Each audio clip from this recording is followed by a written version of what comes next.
2024 ya shirika la Amnesty International inaonyesha kuwa mfumo wa kimataifa wa haki za binadamu uko katika hatari kubwa ya kuvurugika. Kwa mujibu wa shirika hilo, mashambulizi ya kisiasa, chuki za kijinsia na ubaguzi wa kila aina vimeyumbisha mikataba na sheria za haki za binadamu zilizowekwa baada ya vita vya pili vya dunia. Ripoti hiyo inaangazia ukiukwaji mkubwa wa haki katika zaidi ya nchi 150. Mosi, raia wanazidi kulengwa kwenye maeneo yenye migogoro kama Sudan, Jamhuri ya Kidemokrasia ya Kongo, Gaza na Ukraine, ambapo sheria za vita haziheshimiwi kabisa na mashambulizi dhidi ya raia yameongezeka. Pili, makundi yaliyo katika hatari kama wakimbizi, wapinzani wa kisiasa na watu wa jamii ya LGBTQ wanakabiliwa na ukandamizaji unaoongezeka. Lakini tatu, ripoti inaonyesha kuwa hata mataifa ambayo hapo awali yalionekana kama watetezi wa haki kama Marekani sasa yameanza kulegeza msimamo wao. Marekani imekosolewa kwa kujiondoa kutoka katika taasisi za kimataifa kama Baraza la Haki za Binadamu la Umoja wa Mataifa na kushambulia taasisi kama Mahakama ya Kimataifa ya Uhalifu ICC. Katika kujadili ripoti hii na hatua zinazohitajika ili kulinda mfumo wa haki duniani, kutoka Nairobi tunaungana na Roland Ebole, mtafiti wa Amnesty kwa nchi za Uganda na Tanzania. Karibu sana. Asante sana kwa kuwa na mimi leo. Asante sana. Mmezindua ripoti hii leo na ripoti yenu inasema mfumo wa kimataifa wa haki za binadamu uko katika hatari kubwa. Tunaweza kuelewa vipi hali hii ya kuyumba kwa mfumo huo wa haki? Ndio, dunia wakati huu iko kwa wakati ambapo tuna viongozi ambao ni wa nchi ambazo ama viongozi wa kimataifa kwa nchi ambazo tulizitegemea hapo awali kuwa ni nchi ambazo zitakuwa kwa mstari wa mbele kutetea haki za kibinadamu na kuita mataifa ni ambayo yanakandamiza haki hizo kuweza kuheshimu sheria za kimataifa. Lakini nchi hizi tunaona kwamba ni kama zimepata viongozi ambao viongozi hao pia hawaheshimu haki za binadamu, na tukiweza kupata mambo kama hayo, na kwamba tunaweza kuwa na mfumo ambao ni wa mazoea ya kimabavu ambao unafanyika kila mahali, na mazoea ya kimabavu yakiendelea kufanyika kila mahali inaleta huo mtazamo kwa nchi za Kiafrika ama nchi ambazo zilikuwa zinafanya maovu haya kuona ni kama mambo haya ni ya kawaida, na hakuna mtu ambaye anaweza kuzikosoa nchi hizi hata zikiendeleza mazoea hayo ya kimabavu. Nchi kama Amerika kwa mfano. Naam, na umelitaja taifa la Marekani kama mojawapo ya mataifa yanayochangia kudorora kwa ulinzi wa haki za binadamu. Ni hatua zipi sasa zilizochangia katika tathmini yenu? Hatua ambazo zimechangia katika tathmini hii ni mara nyingi tunaona kwamba uchaguzi wa Donald Trump kuwa rais wa Marekani na matamshi ya kiongozi huyu kuhusu mambo kama vita, kuhusu mambo kama ya wahamiaji wanaoingia Amerika, kuhusu mambo ya wapenzi wa jinsia moja na mambo mengine, inafanya viongozi sana Afrika kuona kama mambo haya ni yanafaa kuendelea.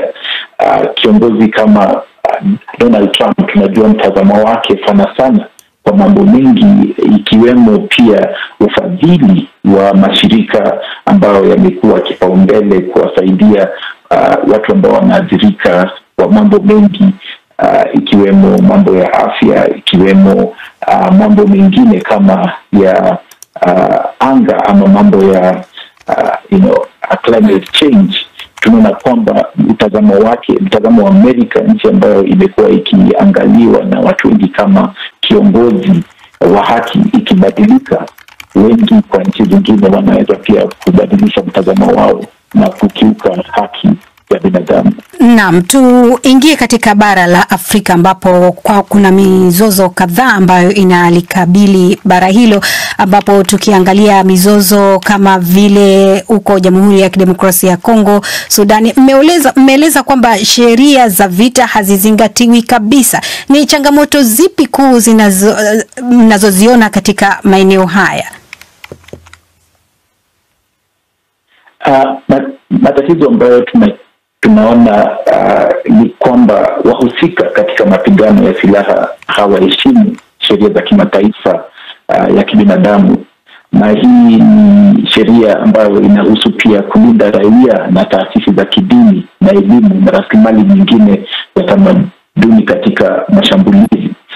Tunaona wanafunzi wengi ama wahusika katika mapigano wameharibu taasisi za elimu. Wanafunzi wengi sana kule South Sudan hawawezi kuenda shuleni. Sehemu za dini pia zimeweza kuharibiwa, na tunaona hii ni kwamba wahusika sana wameweza kutotii sheria zozote. Wanafanya mashambulizi wakilenga makundi mahususi kiholela dhidi ya raia na miundo mbinu ya kiraia. Hivi nchi kama DRC kwa mfano, tunaona kwamba watu ambao wameweza kukosa makao, wameweza kuwa displaced kutoka nyumba zao, imeweza kuongezeka maradufu. Tunasema kwamba kuna watu zaidi ya milioni 7 ambao wanaishi nje ya nyumba zao nchini DRC. Ukiangalia nchi kama Sudan, unaona zaidi ya milioni 11 wameweza kuwa displaced na kutoka makao yao. Naam, Bwana Ebole, kabla hatujaendelea upande wa pili wa studio, kuna mwenzangu Jacob Safari ambaye yeye alikuwa akiangalia wafuatiliaji wetu nini hasa wana maswali kuhusiana na mjadala huu ambao tunaujadili hii siku ya leo. Jacob, kuna nini huko kinachoendelea? Si maswali wengi walioandika, hasa ni maoni kuhusiana na mjadala huu muhimu. Samuel Marumba katika YouTube yeye ameandika, Umoja wa Mataifa ingilieni kati kwa kuwa hili nalo ni ukiukaji wa haki za binadamu. Anasema raia wa Tanzania kupigwa, pia kushauri namna ya kuleta usawa, demokrasia na makundi yote ya kijamii nchini humo. Alafu Maneti Kione, yeye yuko Iringa kule, anasema chonde haki za binadamu, angalieni huko Kongo raia wanavyoishi. Jackson Valence yuko Dodoma kule, na anasema shirika la haki za binadamu linayo njia ya kukata mzizi wa matabaka ya uharibifu wa haki za binadamu. Nchi zinazopitia mizozo mikubwa ya kivita ni waathirika wakubwa wa haki za binadamu hawa. Asante sana Jacob. Bwana Ebola, tumeona kwamba wafuatiliaji wetu wanazungumzia masuala mazima ya kidemokrasia. Je, ripoti yenu imeangazia pia haki ya kisiasa katika mataifa ya Afrika Mashariki, na kuna viashiria vipi ambavyo vinaonyesha kwamba kuna mnyinyo wa uhuru wa kisiasa katika ukanda huo? Kuna mambo mengi ambayo tumeashiria kwenye ripoti yetu, na mambo kama hiyo ni haki ya haki ama uhuru wa kukusanyika, kuzima maoni pinzani.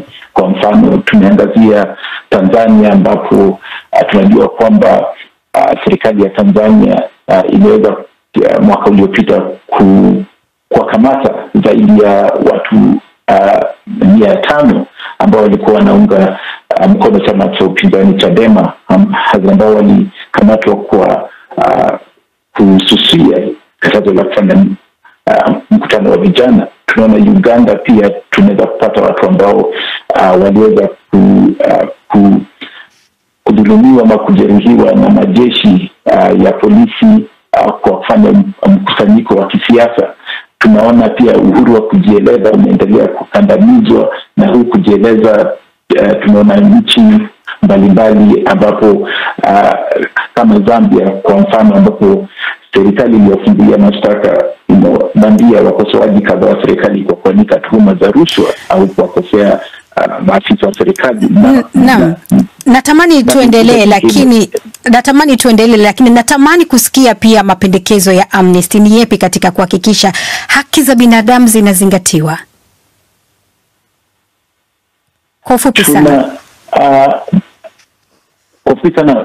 Tunaona kwamba tunasema kwamba serikali za Afrika ni lazima zihakikishe idara ambazo zinasimamia ama idara za usimamizi wa sheria zinazingatia sheria na viwango vya kimataifa vya haki za binadamu, ikiwemo matumizi ya nguvu, zikomesha aina zote za unyanyasaji dhidi ya wale wanaotumia haki zao za uhuru wa kujieleza na kukusanyika kwa amani. Na pia tunasema pia serikali lazima zijenge mazingira salama na mazingira wezeshi kwa asasi za kiraia kufanya kazi zao. Naam, na kushukuru sana Bwana Roland Ebole kutoka Amnesty International, ambaye ni mtafiti katika nchi za Tanzania na Uganda, kwa kujiunga nasi katika mjadala wetu leo.